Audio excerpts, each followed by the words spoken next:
A nossa segunda ministração é com o nosso irmão JC, né? Amém? Irmão precioso. Nós temos um movimento aí que está acontecendo, que nós nem sabemos o nome, mas nós temos aí uma coisa acontecendo. O José Carlos, que é amigo do pastor, né? Um filho, um irmão, faz parte desse mover e está aqui em Alphaville. Ele vai trazer com uma palavra rica para nós. Esses dias ele trouxe no Meet aí, ninguém tem o pão inteiro. Amém? E hoje vai ter uma palavra preciosa, inspirativa, como ele sempre traz, usando o dom que Deus tem para nos treinar nessa manhã. Amém?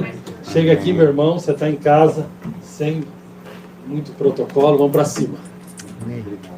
Obrigado, irmãos. Graça e paz, tudo bem? Eu estou aqui com o Davi e o Samuel, são meus filhos e meus melhores amigos. São discípulos de Cristo também, estão colaborando aqui, fazendo alguns vídeos também para levar lá para a nossa comunidade o que está acontecendo aqui, essa palavra tão desafiadora do Marcelo. E é uma alegria estar aqui com os irmãos. A gente queria trazer um pouco do pessoal das nossas comunidades lá de Alphaville, mas ainda não estamos podendo trazer, né? A lista tinha estourado aí já, estava cheio e não podia vir. Alguns deles estão participando online. Mas eu queria compartilhar com os irmãos o que está em Josué capítulo 1, se você puder abrir a sua Bíblia. Josué 1. Ontem nós tivemos uma comunhão muito preciosa. Vários momentos da nossa comunhão. Eu posso sair daqui, não? Posso? Ele ajusta ali. Você ajusta ali, porque eu sei que estava filmando. Eu queria ficar um pouco mais perto aqui de vocês. Nós tivemos um café ontem, uma mesa. Inclusive, eu acho que nós devemos fazer isso mais vezes. Vamos fazer, né? Um café ontem ali na casa do Cleberson, junto com o Massal e o Marcelo. Em vários momentos ali eu senti muita glória de Deus, presença, muita solenidade. Eu confesso que eu estava com saudade dessas comunhões santas, assim, tão profundas, vivas e genuínas, né? E a minha esposa, né, fica cheia de expectativas. Fala, e aí, amor, como foi a reunião, né? É um café da manhã, mas ela quer saber, porque ela sabe da riqueza que flui. Eu estava falando para ela, amor, é tão bom reunir com irmãos, nossa simplicidade ali em volta da mesa, em que vários momentos da comunhão, a gente está falando algo e de repente embarga a voz, sabe? É tão bom reunir no meio de gente quebrantada, vários momentos da comunhão ali conversando, algumas coisas profundas, alguns desafios, né? O Massal mesmo compartilhando ali uma hora, um dado momento começou a chorar enquanto falava. O mesmo aconteceu com o Marcelo, comigo, com o Cleber. Sim, não é que é um povo chorão, gagá, velhinho, apesar que nós estamos ficando mais velhos mesmo, nós já estamos, né? Eu estava brincando. Eu estava brincando com o Cleber, não tem que cuidar dos nossos velhinhos, né? Que é o Massal e o Marcelo, né? E, velhinho. Mas é com muito carinho. Eu honestamente, mais e mais, pós-pandemia, pós-morte de várias pessoas que eu conheço e amigos, mais e mais eu valorizo os cabelinhos brancos e os muitos janeiros vividos. Mais e mais, eu falo com meus filhos, eu falo mais e mais, eu atribuo valor a gente que viveu muitos janeiros e que tem os cabelos brancos e envelheceu guardando a fé. Então mais eu valorizo pessoas como o Marcelo, como o Marcelo, Deus sabe disso. E envelhecer por si só já é riqueza. Envelhecer no Evangelho, aí vira tesouro, aí vira pedra de grande valor, aí vira pedra preciosa. Esses irmãos não precisam ser presidente de coisa nenhuma, eles não precisam ter organização nenhuma, eles são a própria instituição, eles são o próprio patrimônio.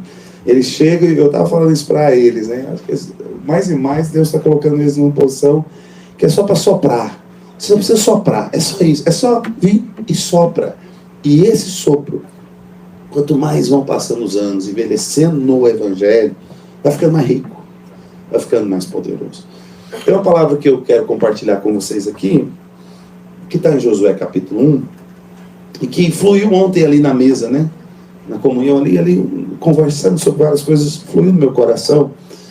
São só 2 versículos que eu quero compartilhar com vocês, é muito simples o que eu quero compartilhar com vocês, mas eu tenho esperança e fé que o pão vai multiplicar quando a gente põe ele na mesa aqui, e ele vai multiplicar dentro de você, e você vai sair suprido em nome de Jesus. Diz assim, Josué 1:1. Sucedeu, pois, da morte de Moisés, servo do Senhor, que o Senhor, o Eterno, falou com Josué. Estamos juntos aí? Diga amém. Amém? Amém? Diz assim, o Eterno falou com Josué, filho de Nun, servo de Moisés. O Josué é servo de quem? Servo de Moisés. Ele era o secretário lá de Moisés. Okay? Aí o Senhor chegou no secretário do cara, que acabou de morrer. Estou aqui com toda a reverência chamando o Moisés de cara, né? Mas, com todo respeito. Chegou e falou assim, Moisés, meu servo é morto. Eu fico imaginando a cabeça do Josué, né? Não brinca, Deus. O Josué foi quem deu a notícia para todo mundo que o homem morreu. Muito cuidado quando Deus começa a falar o óbvio, porque tem mais do que o óbvio. Muito cuidado quando Deus começa a falar aquilo que está patente, latente, estampado para todo mundo. Tem algo mais do que isso. Deus chega em Josué e fala para ele o óbvio. Moisés, meu servo, está morto. Josué era o secretário do homem. Ele é que deu a notícia. Ele é que organizou o funeral. Ele é que está com a informação. Mas tem algo aqui que Deus quer falar mais do que o óbvio. E aqui é que está o problema. Muitas vezes o Espírito, que é a herança de Abraão, que é o paradigma de Abraão, que é a herança de Abraão, que é o Espírito que a gente acabou de receber aqui, ele fala de uma maneira que a gente precisa ter um pouquinho, tem que ter uns 2 dedos mais profundos de sensibilidade. Nós precisamos ter uns 2 dedos mais profundos de acesso ao coração. Nós precisamos aprender mais da religião do coração do que a da cabeça, do cérebro. Né? A turma do treinamento, da inteligência emocional, eles gostam de falar assim, vou explodir seu cérebro. Eu vou soltar um princípio aqui para você que vai explodir seu cérebro. Eu acho legal essa coisa do cérebro. E hoje em dia é a geração do cérebro. Deus é o cérebro. Mas eu estava pesquisando e estudando esses dias. Engraçado. O povo mais abundante da terra não é o povo do cérebro, é o povo do coração. São os judeus. O judaísmo é a religião do coração. Você pode observar, estude as escrituras, você vai ver. O judeu valoriza mais coração do que cabeça. Mas o grego valoriza a cabeça. Nós somos um mundo muito grego.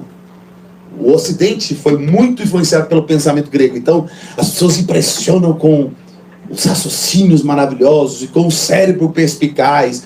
E as pessoas impressionam e amam e valorizam isso demais. Mas o João Paulo, eu tenho 4 filhos, e um deles, João Paulo, 13 anos, ele chegou em mim e falou assim, papai, eu estava outro dia com um amiguinho meu lá, brincando, não sei o que, lá do videogame, e em um dado momento eu falei para ele, olha, cara, você tem que aprender uma coisa, você precisa ser forte aqui, no coração, e aqui, na cabeça. Eu falei, mesmo, meu filho? Você falou isso? Eu falei. Eu lembro que o senhor me ensinou isso e tal. E é verdade, nós precisamos exercitar o coração. E para ouvir o Espírito, nós precisamos ter o coração exercitado. Para ouvir o Espírito, nós precisamos ter coração treinado, nós precisamos ter qualidade de coração, nós precisamos ter sabedoria de coração. E a religião do Abraão é a religião do coração. O Abraão é o homem do coração, porque tem que ser raciocínio e lógica do coração. Sair da sua terra, da sua parentela e ir para a terra que eu tirarei. Essa terra que eu te mostrarei, o cérebro buga. Só o coração que não buga. O coração é capaz de andar por fé. O coração é capaz de andar por aquilo que não está vendo. Só o coração. E aí eu vou te falar, isso muda tudo. Muda a religião, muda negócio, muda trabalho, muda tudo. Você vai ver o povo mais abundante da terra em todas as áreas. Produção científica, produção de literatura, produção econômica, produção financeira, em todas as áreas. O povo mais abundante na terra é um povo da sabedoria do coração, não é o povo da sabedoria do cérebro. Eu não sou contra a intelectualidade, a boa leitura. Eu não sou contra, eu sou praticante disso. Eu só digo que isso não é o primeiro. E aí chega Deus falando para Josué ao coração. Porque não é o cérebro. No cérebro já tinha informação. Eu estou sabendo que o Moisés morreu.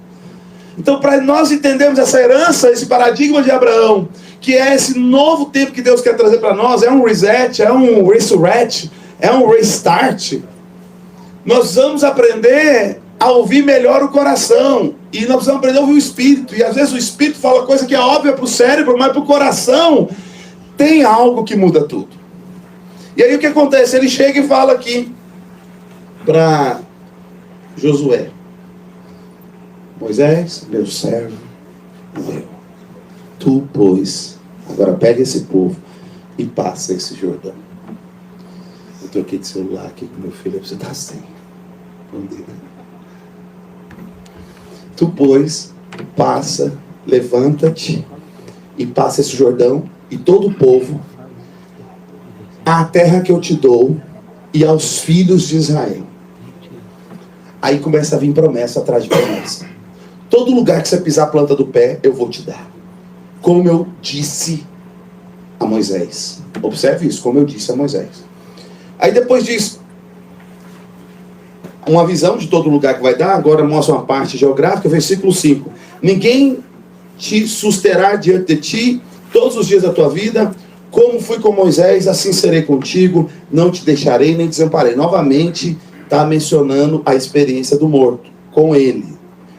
Assim como eu fui lá com Moisés, eu vou ser com você. E aí ele continua falando. Foram aqueles homens após os espias. E aí ele diz o seguinte. No versículo 8. Estou apanhando aqui da Bíblia do outro aqui. Será que é um negócio de Bíblia dos outros? Você fica aqui perdido. Esforça-te, tem bom ânimo, versículo 6. Porque tu farás este povo herdar a terra. Versículo 7. Tão somente esforça-te, tem muito bom ânimo, para teres o cuidado. Aqui é um ponto central, um ponto nevrálgico, para usar aqui o vocabulário do Marcelo, que eu gosto também. Tão somente esforça-te e tem muito bom ânimo, para teres o cuidado de fazer conforme toda a lei que o meu servo Moisés te ordenou. Dela não te desvie nem para a direita e nem para a esquerda, para que prudentemente te conduza para onde quer que andares. Não se aparte da tua boca o livro. Então fica atento ao livro e fale o livro. Tudo que está no livro dessa lei. Antes medita dia e noite, então fará prosperar o teu caminho, se prudentemente conduzires. Não te mandei eu, esforça, tem bom ânimo, não te pasme, não te espante, eu sou teu Deus, eu sou contigo por onde quer que andar. Moisés morreu, mas guarda o livro do Moisés. Enterra o Moisés, mas não enterra o livro você pega e leva junto. Moisés morreu, é a boa experiência do passado. Nós vivemos uma geração que ataca o passado. Nós vemos uma geração que destrói o passado. Nós vemos uma geração que despreza o passado. Por isso que é uma geração que despreza os mais velhos. Despreza os cabelos brancos. E diz velhice. Mas existe tolice nisso, não tem sabedoria nisso. Não, e a ideia é que o futuro é que vai empoderar o seu presente. Mas na verdade, quem nos lança para o futuro é o passado. É o passado que te lança para o futuro. Então, quando Deus fala para Moisés, para Josué, Moisés, meu servo, é morto. O óbvio, tem algo por detrás do óbvio. É o seguinte, Josué, desapega da experiência do passado. Desapega da boa experiência do passado. Desapega da experiência da casa dos seus pais. Vai entrar no casamento, constitui uma família. Desapega da casa de mamãe e de papai. Desapega do papai e da mamãe. Vai ter que desapegar para apegar-se à sua casa. Desapega da experiência que você teve com Cristo lá no início ou com qualquer tipo de estrutura religiosa que você já praticou e viveu. Desapega. Acabou. O passado acabou. Moisés morreu. E nós precisamos virar uma página. Mais e mais precisamos virar essa página. E isso vale para todos. Não importa qual a experiência. Todos nós tivemos alguma boa experiência no passado. Todos nós aqui, no mínimo, quando você aceitou Jesus, você recebeu Jesus, foi lá no passado. Não importa se foi aquele pastor, aquele templo, aquele culto, que seja. Veio Jesus, veio a pedra de grande valor. Valeu a pena, foi bom.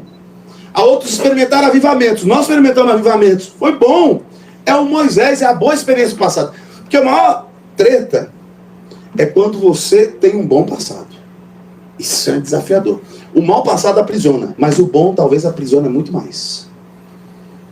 Porque você entra no novo, e a grande motivo de, às vezes, algumas depressões, algumas angústias que nós vivemos, é porque a gente fica, poxa, mas foi tão bom, mas acabou, e agora? O que eu vou fazer? Também, o mal passado também é prisão. Agora, Deus está ensinando aqui para Josué lidar com essa questão do passado. E Ele está ensinando a lidar de maneira sábia, com a sabedoria do coração. Ele está dizendo o seguinte, olha, Moisés, e o bom passado morreu. Você precisa enterrar esse passado, sepultar, concluir dentro de você. Eu sei que você sabe na sua cabeça que ele morreu, mas você precisa saber disso no seu coração e concluir isso muito bem. E Deus, logo que faz essa proposta, já propõe a solução. Deus é didático e Ele propõe a solução. Qual a solução? Guarda o livro do passado. Tem um legado no passado. Tem uma herança no passado. Não joga fora essa herança não. Essa herança você leva contigo. E como eu fui lá com o seu passado, com Moisés, lembra que você viu o mover? Você viu a glória? Você viu? Lembra? Então, como eu fui lá, eu vou ser contigo.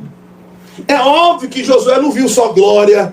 É óbvio que Josué não viu só mover. Josué viu o homem ferindo a pedra. Josué viu Deus falando com ele: você não vai entrar na terra prometida que eu te prometi. Você vai lá para o Monte Nebo, vai ver, mas não vai entrar.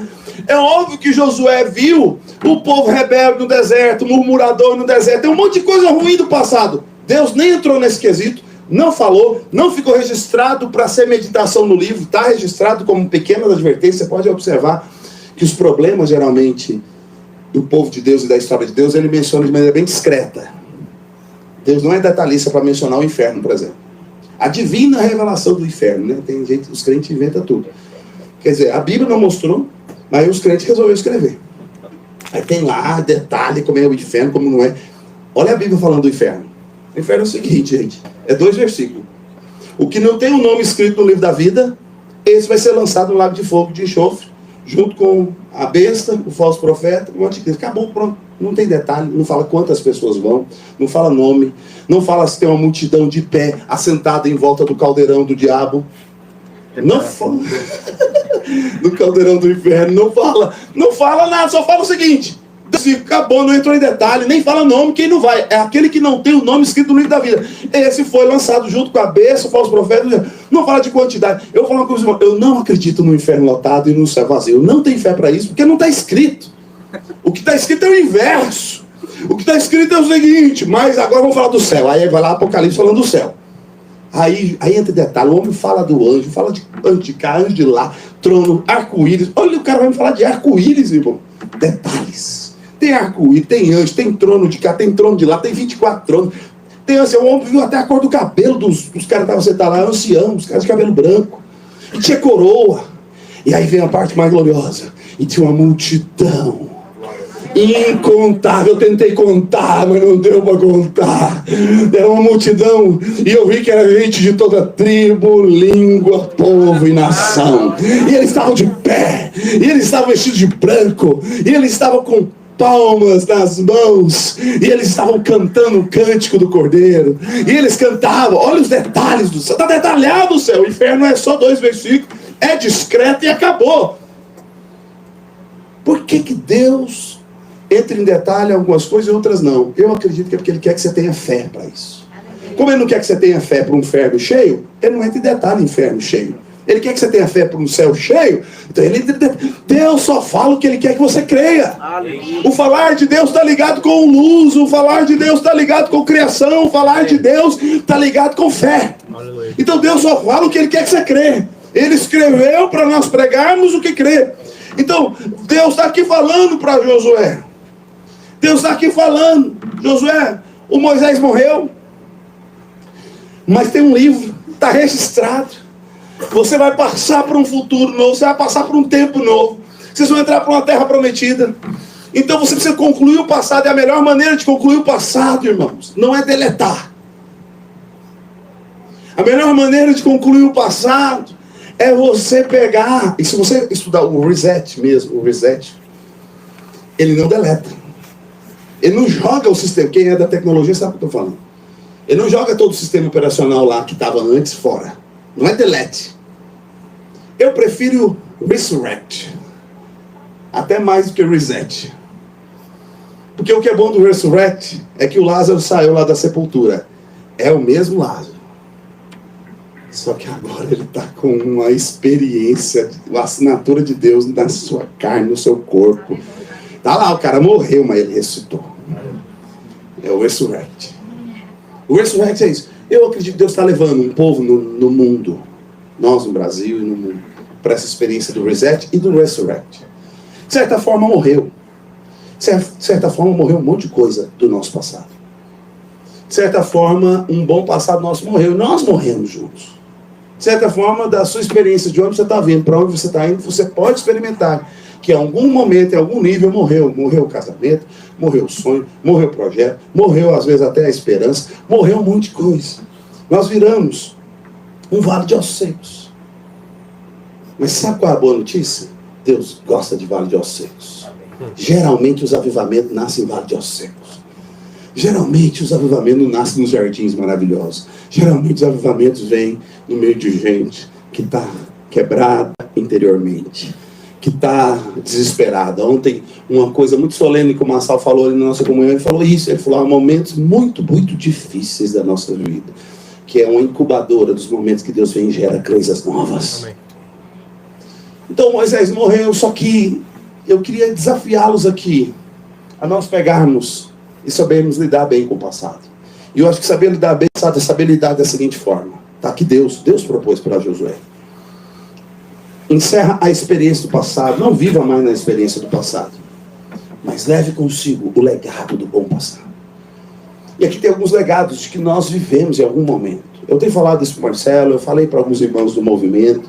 Eu parei para avaliar nessa onda de sair da igreja institucional e se tornar um cristianismo livre, moderninho, sim, no sentido moderno. Nós somos modernos, não tem muito aquelas regras pesadas antigas. Nesse afã, nesses últimos 3 anos, da minha saga e da minha família. Chega, não quero mais lei de coisa nenhuma, peso de coisa nenhuma, não quero mais. Nessa de jogar fora um monte de coisa, sabe o que eu descobri? Eu descobri que tinha coisa que eu estava jogando fora que eu tinha que pegar de volta. Tinha coisa que eu estava chamando de religiosidade, não era religiosidade, era piedade. Piedade você não pode jogar fora.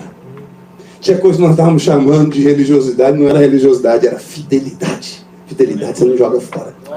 Tinha coisa que nós estávamos chamando de religiosidade, opressão. Não era opressão, não é opressão. Era consagração. Era entrega. Era devoção. Era paixão e compaixão. Então você não pode jogar fora. Sabe, um dia eu andando, fazendo a minha caminhada ali que eu faço todas as manhãs, e lendo a Bíblia, orando e tal, eu lembrei de algumas experiências extraordinárias do passado que eu tive. Das muitas, foram muitas. No passado, dos movimentos que a gente fez parte. E uma das coisas que eu lembrei foi de uma reunião como essa, uma imersão, em que a glória de Deus encheu o lugar de uma maneira tão extraordinária, que as pessoas meio que saíram carregadas. E eu lembro dessas pessoas, sou amigo delas, até hoje eu as conheço, eu acesso elas. Elas falaram para nós, isso aqui mudou minha vida, a presença de Deus contagiou meu coração de uma maneira arrebatadora, arrebatou meu coração por inteiro. Foi a presença palpável, manifesta de Deus.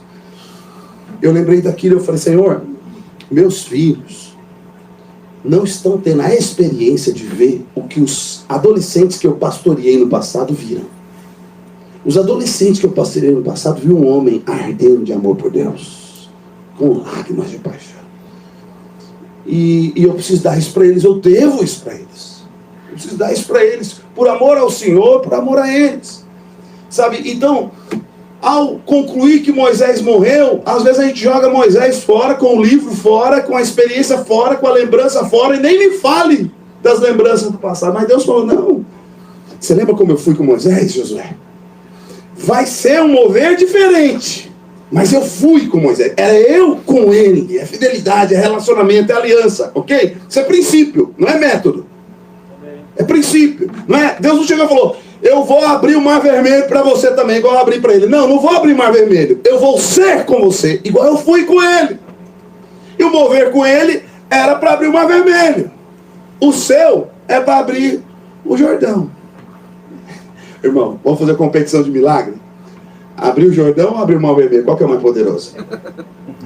Eu já fiquei meio assim, frustrado uma época. Meu Deus, eu sempre achei que a geração de Josué ia mais longe do que a de Moisés. Porque no meu entendimento, na minha tipologia bíblica, a geração de Josué, ela representa Jesus, é a terra prometida, é a nova aliança. Moisés é a velha aliança. Mas como é que a nova aliança só abre um rio e o Moisés abre o mar?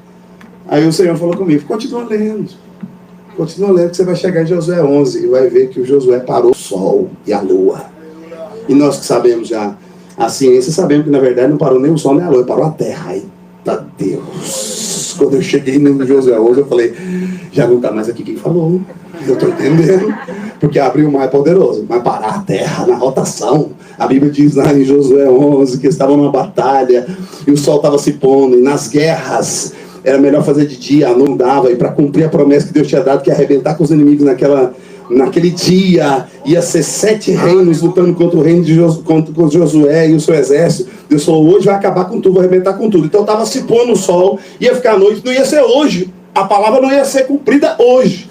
E aí o Josué olhou e falou: tu, sol, detente no vale de Ajalon, e tu, lua, detente lá no vale do Rei das Contas.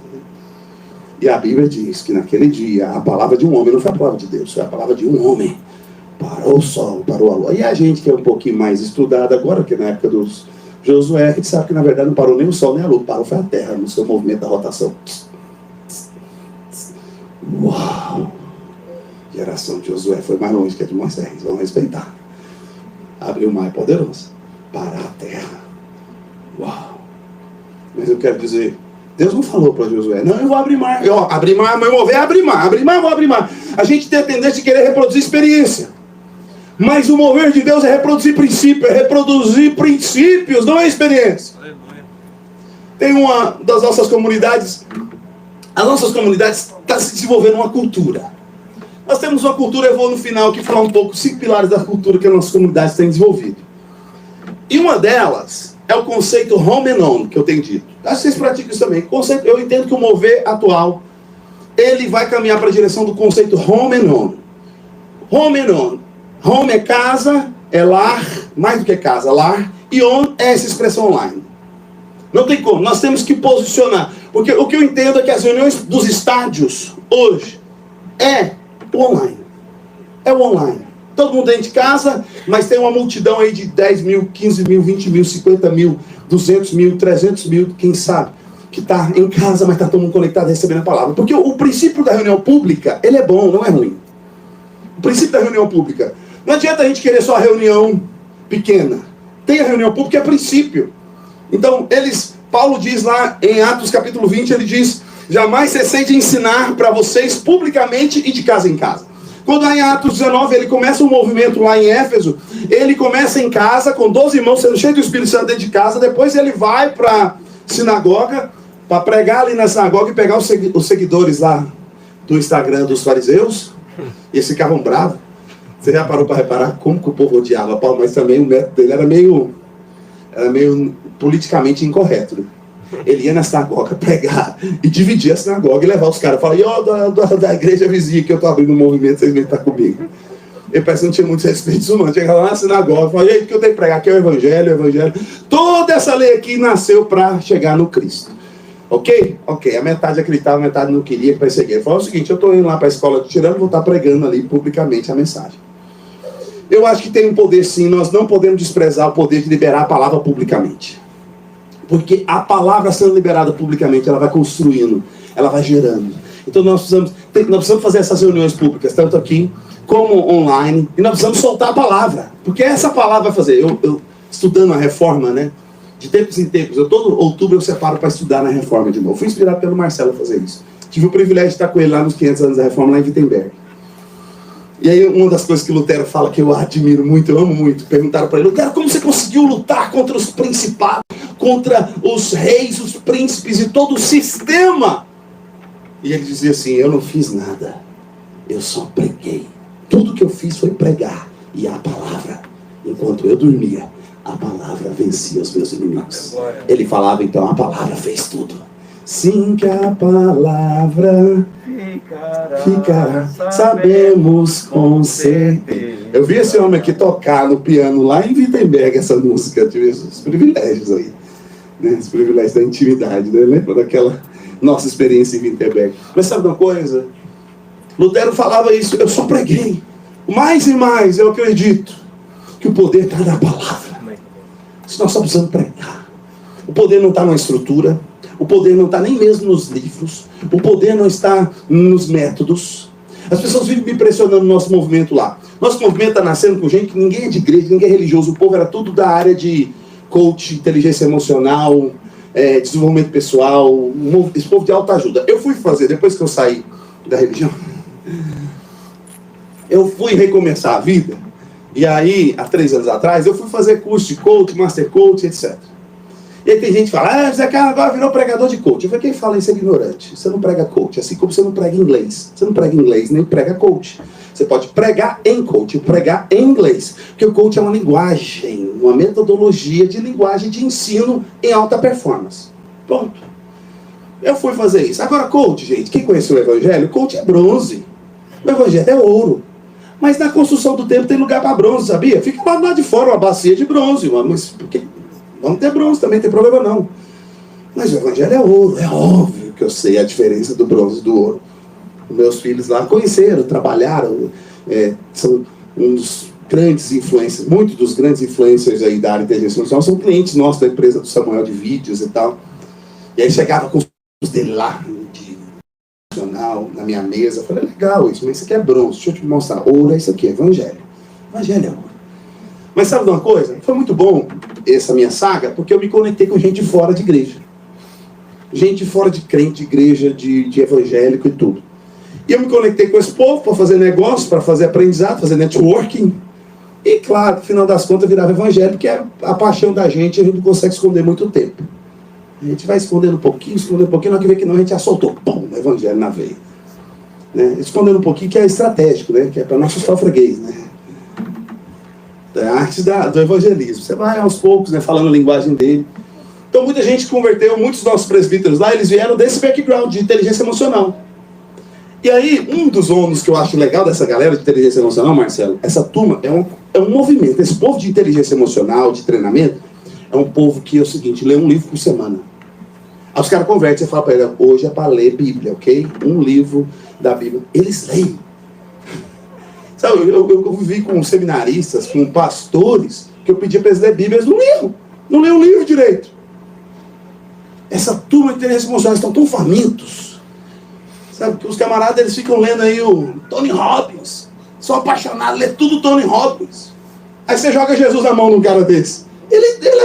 Ele mergulha, filho. Ele se apaixona. Porque quem é Tony Robbins comparado com o rei dos judeus, gente? O cara se apaixona. Entende o que eu estou dizendo? Então o que acontece? Essa comunidade é assim. E a gente tem vivido assim. E aí, nessa nossa comunhão, muitos deles chegam em mim. Mas JC, não tem que ter um método. Escreve um método material, um processo. Quem vai liderar as comunidades? Qual é o processo e tal? E tem que ter escrito passo a passo. Porque aí já é o bronze deles querendo colocar bronze na área. Entendeu o que eu estou dizendo? Aí tem que ter gente madura para saber. Falar, opa, bronze tem lugar, mas lá do lado de fora é a bacia de bronze e tal. Para lavar as mãos, para começar o movimento. Mas lá no Santo dos Santos você não põe bronze não. Aí você discipula, entendeu? Você fala, não põe bronze não. Mas qual é o ponto? O ponto é que eles às vezes ficavam naquela pressão de criar um método, escrever material para o processo inteiro, quadradinho e tal. E eu fui estudar e meditar sobre isso e eu resisto frontalmente a essa ideia porque a oportunidade que se tem ao perder tudo e recomeçar as coisas, de Moisés morrer, é a oportunidade de você acessar a fonte sem intermediário na veia. E eu fazendo isso, indo lá, estar com os apóstolos e estar com Jesus, sabe o que eu descobri? Jesus vem na plenitude dos tempos para desenvolver o maior movimento da história. Essa é a missão dele, espalhar a mensagem. E o Pai deu essa missão para ele. Aí ele, com algumas gafes, umas irresponsabilidades de movimentos, não escreve um livro. Quem quer? Não faz um manual. Não faz um manual. Ele não fez nem um manual, passo a passo, para 5 pontos, Pedro. Vou escrever aqui, deixar bonitinho para você, na minha editora. Não escreve um livro, não tem editora, não tem uma casa publicadora, não tem a sinagoga do Nazareno. Já vi tantos pastores pregadores dizer, para ter um movimento sólido, nós vamos ter estrutura. Não adianta, tem que ter estrutura, tem que ter o prédio. Porque isso mostra poder, autoridade, constância, que nós chegamos para ficar. Engraçado, são mais sábios que Jesus, né? Jesus não tinha sinagoga do Nazareno. Jesus começa o movimento e não tem um livro, não tem casa publicadora, não tem a sinagoga dos Nazarenos. E eu fiquei meditando nisso, falei, mas Senhor, o que o Senhor fez no final das contas? Que todo mundo que quer criar um movimento, cria uma metodologia passo a passo, cria um material, cria os seus livros, suas apostilas, seus passo a passos e cria uma estrutura física. Tem que ter estrutura física, porque as pessoas gostam de estrutura física. E para o movimento ficar para sempre, tem que ter estrutura física. Foi engraçado. O Jesus lá de Nazaré, o Jesus aí dos judeus, criou o maior movimento da história e não tinha a sinagoga dele, não tinha o livro, não tinha um passo a passo, não tinha um manual. Ele não fez. Que irresponsabilidade foi essa? Aí, para aumentar a pressão, sabe o que ele faz? Ele escolhe 12 pessoas para ficar com ele esses 3 anos. E esses 12 são pescadores. Pescador não é manager man. Não são diretores executivos. Pescadores são gente simples. É com gente simples que tem como desenvolver mover orgânico. Com gente simples de coração. Porque eles não vão atrapalhar o negócio. Eles vão construir estrutura simples. Nós precisamos de organização mínima e organismo máximo. E para isso você tem que ter gente que seja simples. Você pega dos 12, 11 eram galileus. Se você for lá em Israel, você vai ver o que é a Galileia. A Galileia, o norte de Israel, é a região mais erma, menos relevante de Israel. Mais simples. Hoje é, e na época era também. Sabe o que acontece? O Senhor não escreveu o livro. Eu falei, Senhor, o que o Senhor fez então? Ele escreveu nos 12. Então quando meus presbíteros, nossos irmãos lá do nosso movimento vêm falar para mim, não, vamos escrever isso, eu estou escrevendo, filho. Ele aonde? Eu falei, em você. E o casal lá, eles são coaches, treinadores, influenciam centenas de pessoas com a ferramenta deles de coach e treinador, mas são discípulos de Cristo e aprenderam conosco na mesa. Ela me deu um feedback, ela falou, irmão, o que eu aprendi, eu li na sua vida, na sua casa, na sua família, do evangelho e de ser igreja desse jeito, isso nunca mais vai mudar na minha vida, vai ficar comigo para sempre. Eu falei, é essa a ideia. Nós estamos escrevendo em vocês. Então, a metodologia de Jesus é escrever em pessoas. Agora, é uma fé muito elevada você acreditar que você vai conviver com as pessoas, isso vai ter mais poder de influência do que os próprios livros e manuais. Eu sou escritor. Eu tenho 7 livros escritos e estou escrevendo outros. Eu não sou contra escrever os livros. Eu sou contra você fazer disso a principal ferramenta de deixar um legado. O legado não fica nos livros. Vai investigar o movimento luterano. Tem livros extraordinários, mas não tem ninguém para ler. Porque não investiu em pessoas. Vai investigar os movimentos metodistas. Eles não conhecem o Wesley. Nós conhecemos o Wesley mais que os metodistas. Eles não leem. Está lá um monte de riqueza. Porque o legado não fica em livros, nem instituições, nem sinagogas, nem prédios, nem CNPJs. O legado fica em pessoas. Então nós precisamos investir em pessoas. Eu estou decidido radicalmente investir em pessoas. Treinamos as pessoas em volta da mesa. Todos os meus treinamentos é em volta da mesa, em casa. É neles que eu estou escrevendo. Agora, 2 Timóteo, capítulo 2, versículo 14. Eu encerro com isso. 2 Timóteo 2. Paulo fala para Timóteo que ele tem um depósito.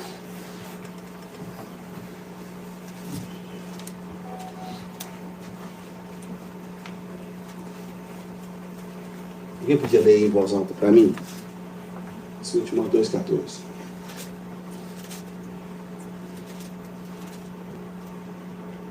Continua a lembrar essas orientações a todos, advertindo-os solenemente na presença de Deus, para que não se envolvam em discussões acerca de teorias vazias. Isso não produz nada de bom e serve tão somente para perverter os ouvintes. Procura, isso continua, sim, apresentar-te aprovado diante de Deus, como obreiro que não tem do que se envergonhar e que maneja corretamente a palavra da verdade. Evita, pois, as conversas inúteis e profanas, porquanto os que agem assim promovem ainda mais a impiedade, e tais palavras se alastrarão como câncer. Entre esses se encontram Himeneu e Fileto. Então se desviaram da verdade, proclamando que a ressurreição já aconteceu, e com isso corromperam a fé de alguns. Contudo, o firme fundamento de Deus permanece inabalável e é autenticado com esse selo. O Senhor conhece os seus, e aparta-se da injustiça todo aquele que professa o seu nome. Numa grande casa há vasos não somente de ouro e prata, mas também de madeira e barro, alguns para nobres finalidades, outros para fins desonrosos. Se alguém se purificar desses pecados, será como vaso de honra, santificado, útil para o Senhor e preparado para todo bom serviço. Foge igualmente. Amém?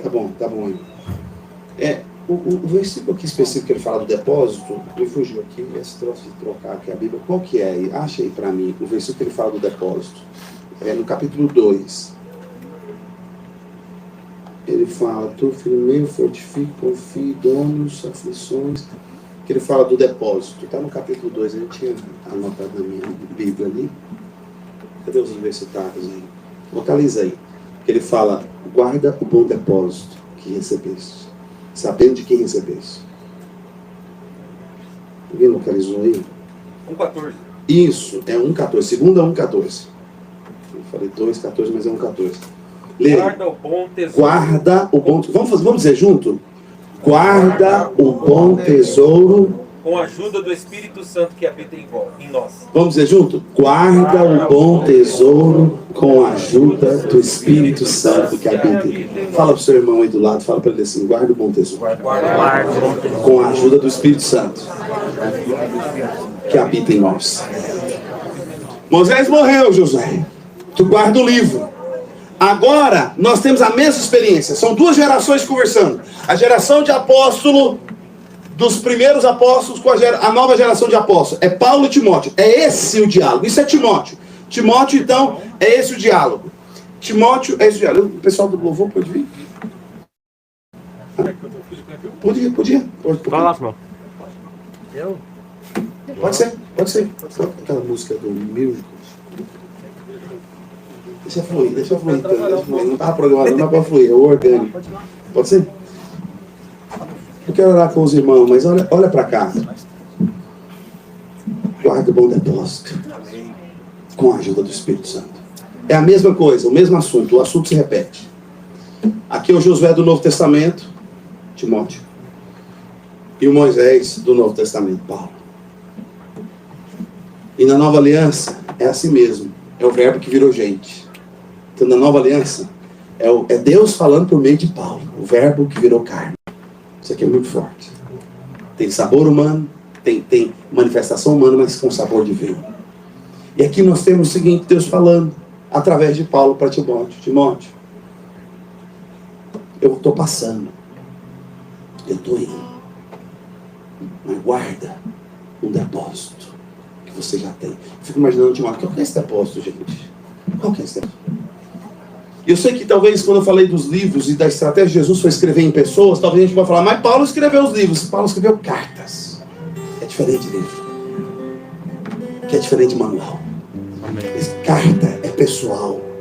Olha a carta de Timóteo. Você acha que Paulo pensava que ia ser um livro mais lido da história? Segunda carta aos Timóteo. Era uma cartinha, entendeu? Era um e-mail pessoal. De coração para coração.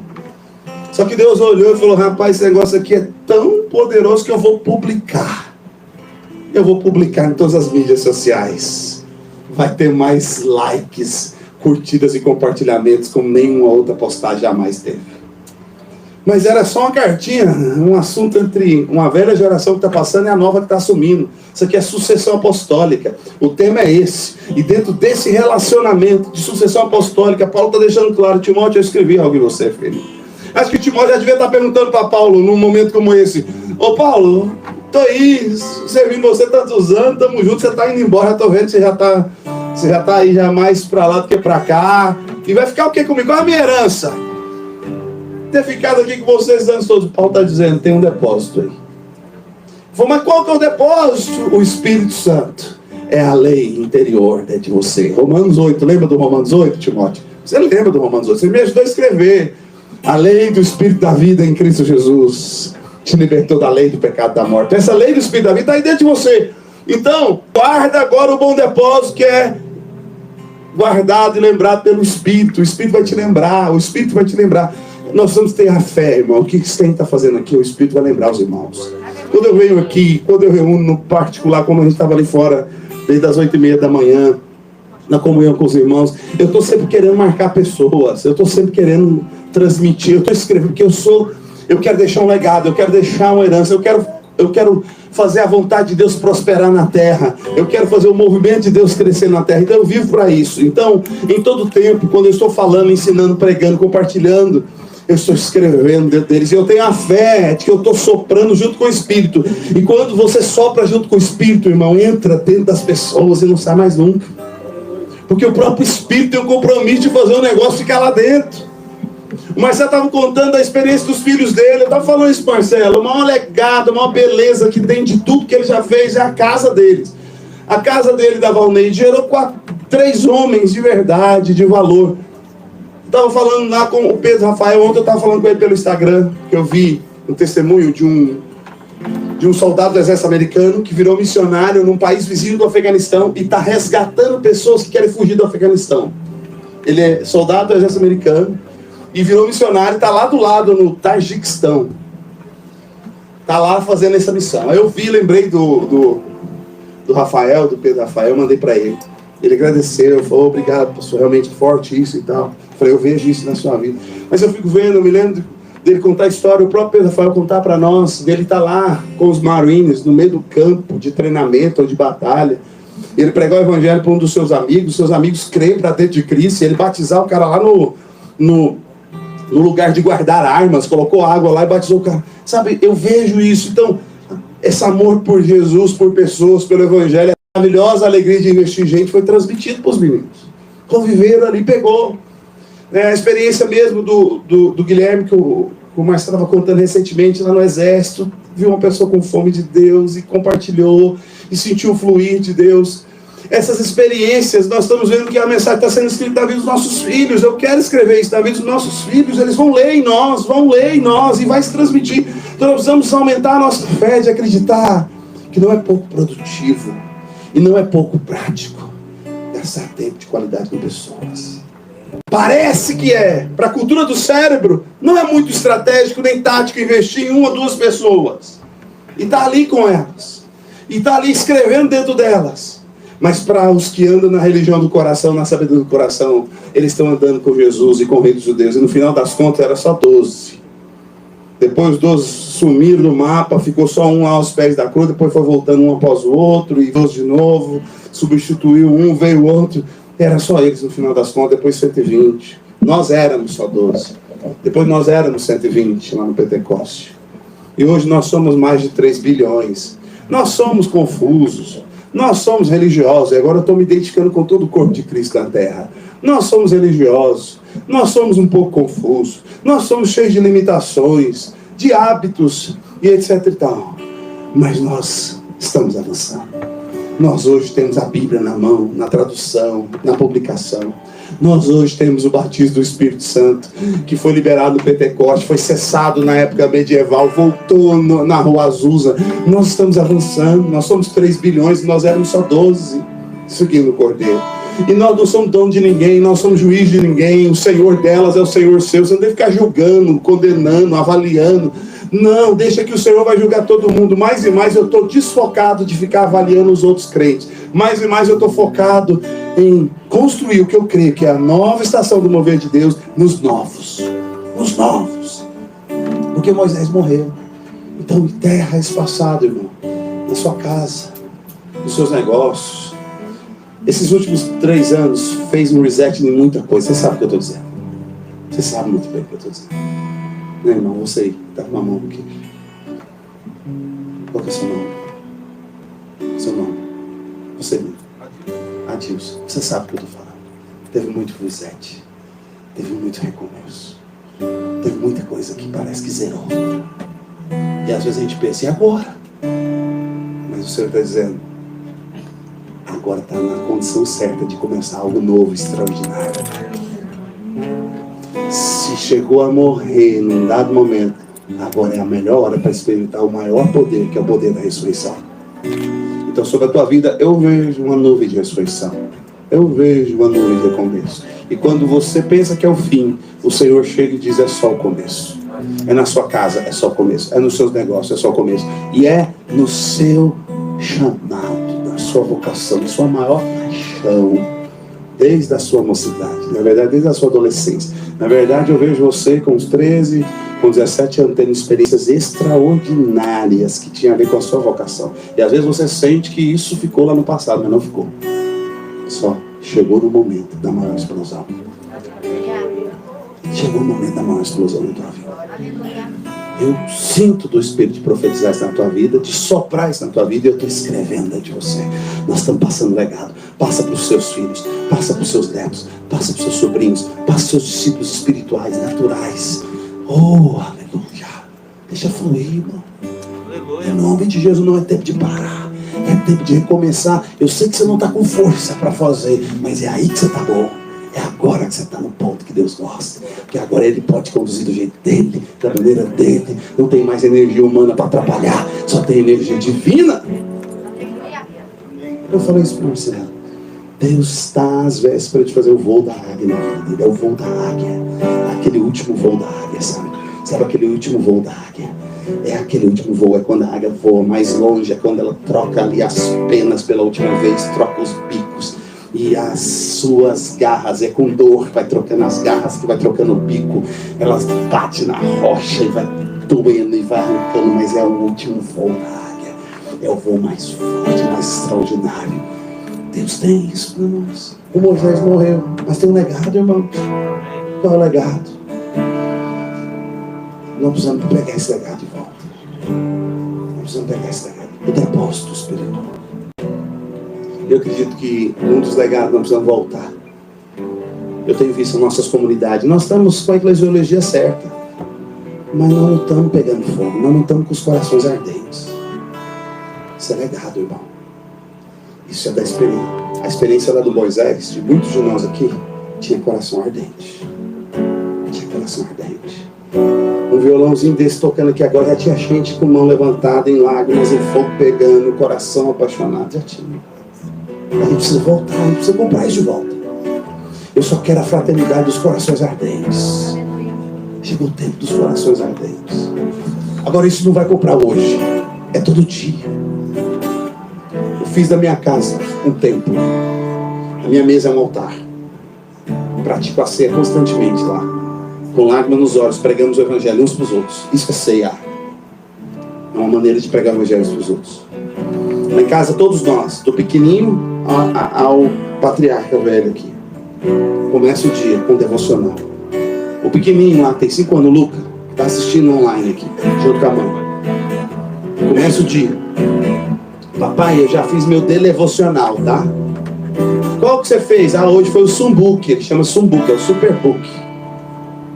Tem várias histórias bíblicas em vídeos altamente profissional, desenho. Menino de 5 anos, ele começa, conhece todas. Vai, agora vamos orar, papai. Vamos. Davi está fazendo os devocional do Otmaninho, Samuel está fazendo o devocional do Kenneth Reagan, que eu indiquei para ele, esse aqui marcou minha vida. Vai mergulhar todo dia, começa antes do trabalho, antes dos negócios, antes dos estudos. Vamos nas escrituras. Vamos pegar lá o legado, vamos aquecer o coração. Eu não abro mão de nós precisamos fazer disso da nossa casa. É essa cultura dentro da nossa casa que vai dar para nós potência para quando o pecador na nossa vida diária gemer, a gente vai acessar eles. Eu estava vindo para cá, eu encerro com essa história. A gente estava discutindo dentro do carro, Davi, Samuel e eu. O Davi está junto com a namorada dele, curando e libertando um menino que queria se suicidar. Vizinho nosso lá de Alphaville. Está cheio de família rica, poderosa, mas podre por dentro. Os filhos querendo morrer. O Davi estava lá, conseguindo. O Samuel está no processo de fazer o mesmo com o outro. Só que esses dois discípulos que estão treinando, que está libertando os caras da depressão, da angústia e tal, eles estavam meio que brigando um com o outro, estavam meio que tretando entre outros, os dois discípulos. Aí os dois já estavam, não, mas o fulano também fez. Eu falei, calma, esses dois discípulos, esse povo não é de igreja não. Esses dois discípulos é gente do mundo. Eles estão discipulando gente do mundo. Eles foram para o contexto do mundo, foram nas festinhas dos caras e lá se conectaram, fizeram amizade e agora estão curando os caras da depressão. Os pais desses jovens já têm chamado ele falando, eu deixo o meu filho ir para qualquer lugar que você estiver. E aí eles têm aprendido em casa a maravilhosa alegria de escrever a lei de Deus dentro das pessoas. Aí eles estão querendo fazer. Quando a gente ficar assim, orgânico mais e mais, viver o Evangelho na nossa vida, guarda a lei dentro do coração e viva com a lei dentro do coração. Vamos ver esse conversa se espalhar e toda a terra se encherá da glória e do conhecimento de Deus como as águas cobrem o mar. Eu creio nisso. Coloca a mão no seu coração. Pede para o Senhor fazer arder outra vez. Pede o Senhor para fazer arder. Põe a mão no coração e só pede. Arde outra vez, Senhor. Me lava, me limpa, me renova. Deixa minha vida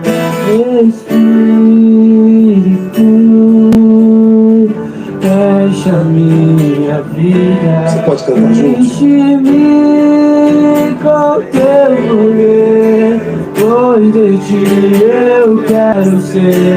Espírito, enche-me. Cante, Espírito, e Espírito, enche a minha vida. Espírito, enche a minha vida. Enche-me com teu poder, pois de ti eu quero ser. Espírito, enche-me. Levante suas mãos e declare bem forte. E as minhas mãos eu quero levantar e em louvor te adorar. Você pode dar mais intensidade. Meu coração eu quero derramar diante do teu altar. As minhas mãos eu quero levantar e em louvor te adorar. Meu coração eu quero derramar diante do teu altar.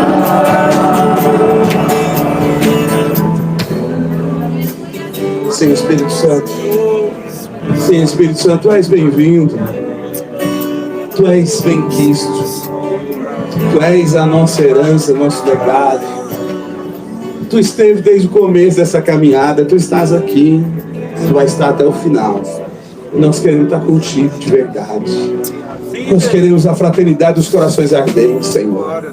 Nós queremos ser esse coração ardente. Nós precisamos, porque nós nascemos para isso. Por isso, Senhor, faz da mesa desse irmão, faz da casa dele, da mesa da casa dele, faz da cama dele, faz, ó Deus, da TV que tem na casa dele, das telas, um altar para te adorar, para te amar, para te servir. Senhor, nós não queremos enterrar o Moisés junto com o livro. Nós queremos sim enterrar a experiência do passado, mas nós queremos levar o legado. O legado da piedade, o legado da devoção, o legado da entrega, da consagração ao Senhor. É ao Senhor. Foi para o Senhor. É para o Senhor. Sempre foi para o Senhor. Em nome de Jesus. E meus irmãos, eu quero dizer para você, toda entrega que você fez lá no passado não foi para pastor nenhum, não foi para instituição nenhuma, foi para o Senhor. Então vale a pena. Sempre vale a pena. Teve um irmão que falou assim para mim: nossa, você foi trouxa demais, deu sua vida lá para a instituição e para o líder lá, o presidente e tal. Eu falei: você está equivocado, filho. Eu fiz mais de 200 encontros com Deus naquelas chácaras. Eu estou um dos que mais fiz encontros com Deus nas chácaras. Fiz no Brasil inteiro e fiz até fora do Brasil.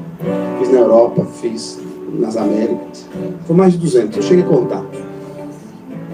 Nunca houve um encontro daquele que eu fui pensando no meu pastor ou na minha instituição. Todos eles foi pensando no meu Calvário, do meu Cristo. Amém, Jesus. Todas as vezes, Davi, foi pensando no Calvário. Eu pregava, era o Calvário, e era por causa do Calvário. Eu nunca arrependi de nenhum serviço, porque nunca foi para eles. Foi sempre para o Calvário, para o Cordeiro, foi sempre para o Senhor.